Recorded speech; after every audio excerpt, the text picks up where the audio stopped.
Mas'ud itu sampai kepada seorang wanita dari suku Bani Asad, dari suku Asad, yang namanya Ummu Ya'qub.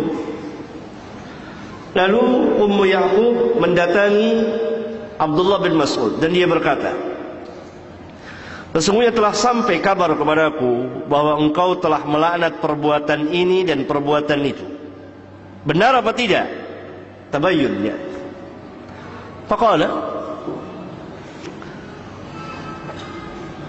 wa ma li la al'anu man la'ana Rasulullah sallallahu alaihi wasallam wa huwa fi kitabillah. Kenapa saya tidak akan melaknat, saya tidak melaknat apa yang Allah, apa yang Rasulullah sallallahu alaihi wasallam laknat? Kenapa saya tidak melaknat apa yang Rasulullah sallallahu alaihi wasallam telah melaknatnya? Dan dia, hukum itu ada di dalam kitabullah. Jadi mengapa saya tidak melaknat apa yang telah dilaknat oleh Rasulullah SAW? Dan dia termaktub, tertulis di dalam kitabullah. Faqalat, maka Ummu Ya'qub berkata, laqad qara'tu ma baina al-lawhaini fama wajadtu fihi ma taqul. Sesungguhnya saya telah membaca seluruh isi Al-Quran, maka saya tidak mendapati apa yang kau katakan tadi. Faqala, Ibnu Mas'ud menjawab, la in kunti qara'tihi laqad wajadtihi. Ama qara'ti wa ma atakumur rasul fakhudhuhu wa ma nahakum anhu fantahu. Sungguh, kalau engkau betul-betul membacanya, benar-benar membaca Al-Quran, ini memerlukan tadabbur. Pembacaan Al-Quran ditadabburkan. Kalau engkau betul-betul membacanya, maka pasti engkau akan mendapati ayat tersebut. Tidakkah engkau membaca ayat wa ma atakumur rasul fakhudhuhu wa ma nahakum anhu fantahu? Ini yang dimaksud oleh Abdullah bin Mas'ud, wa huwa fi kitabillah, dan hukum itu terdapat dalam kitabullah. Yakni apa yang ada dalam kitabullah, perintah Allah agar kita mentaati Rasul, menerima apa yang Rasul berikan dan menjauhi apa yang Rasul larang. Wa ma atakumur rasul fakhudhuhu wa ma nahakum anhu fantahu. Qalat, wanita itu Ummu Ya'qub menjawab, bala, betul. Qala, maka beliau bersabda, fa innahu qad naha anhu. Maka sesungguhnya beliau telah melarang dari perbuatan tadi yang saya sebutkan, yang saya laknat. Karena Rasulullah SAW juga melaknat. Ummu Ya'qub taslim. Itu keistimewaan para sahabat. Kenapa wanita yang mendatanginya bukan laki-laki? Karena perbuatan itu umumnya pada zaman itu dikerjakan oleh wanita. Tidak ada laki-laki yang mentato pada zaman itu. Yang mentato adalah kaum wanita. Berbeda dengan zaman sekarang. Laki-laki dan wanita mentato dan minta ditato.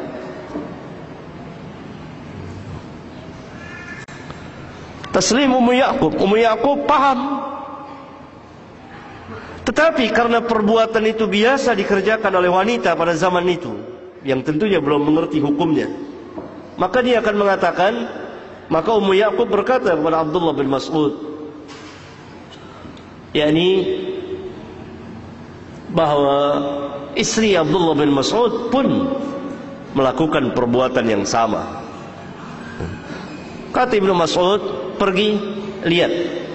Maka dilihat oleh Ummu Ya'qub, dia tidak menjumpai apa yang dia katakan. Yani istrinya Ibnu Mas'ud tidak melakukan hal itu. Dia datang lagi kepada Ibnu Mas'ud dan mengkabarkannya. Kata Ibnu Mas'ud, kalau istriku melakukan hal seperti itu, tentu dia tidak akan berkumpul dengan kami.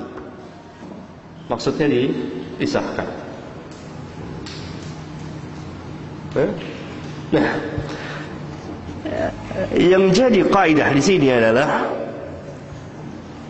dan menjadi manhaj para sahabat di dalam memahami Al-Quran dan hubungannya dengan hadis, yakni para sahabat ridwanullah alaihim jami'an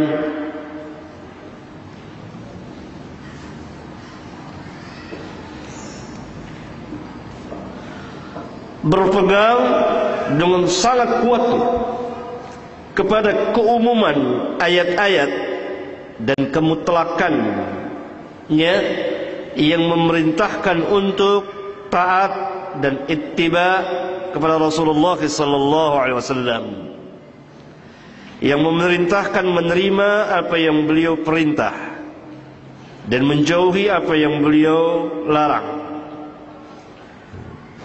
Dalam rangka apa?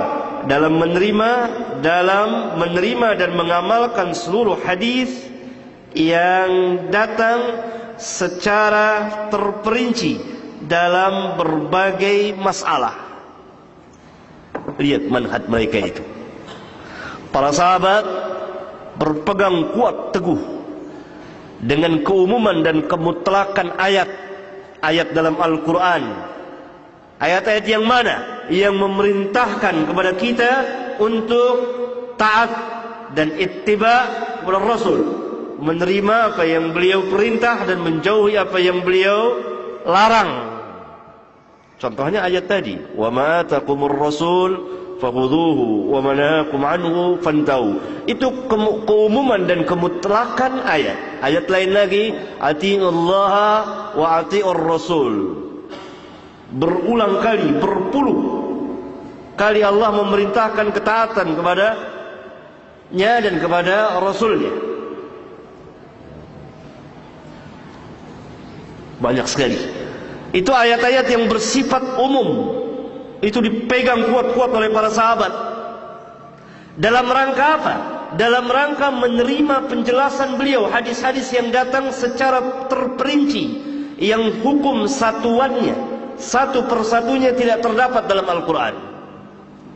Contoh tadi, hukum larangan mentato dan minta ditato, mencukur alis, mengkikir gigi. Ada dalam Al-Quran hukum itu satu persatunya termaktub? Jawab. Enggak ada. Mana ayat yang melarang tato dan minta ditato? Enggak ada. Dari hadis yang ada dalam Al-Quran, kemutlakan dan keumuman ayat perintah untuk taat kepada Rasul mutlak, tidak boleh pilih-pilih dan pikir-pikir lagi. Kalau perintah selain dari Allah dan Rasulnya, dilihat bertentangan atau tidak dengan syarak, dengan agama, maksiat atau tidak, dan seterusnya.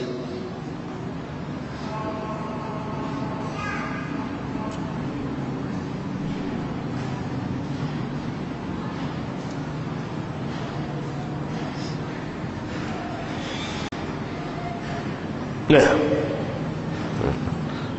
paham? Lihat kaidah itu. Kaidah yang sangat besar sekali. Dan kaidah ini yang hilang, sehingga mereka meninggalkan sunnah. Kalau mereka meninggalkan sunnah, maka mereka tidak paham Al-Quran.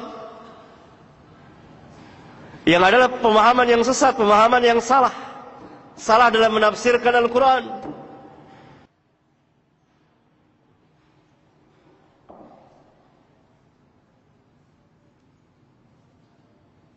Lihat Ibnu Mas'ud mengatakan, wa huwa fi kitabillah.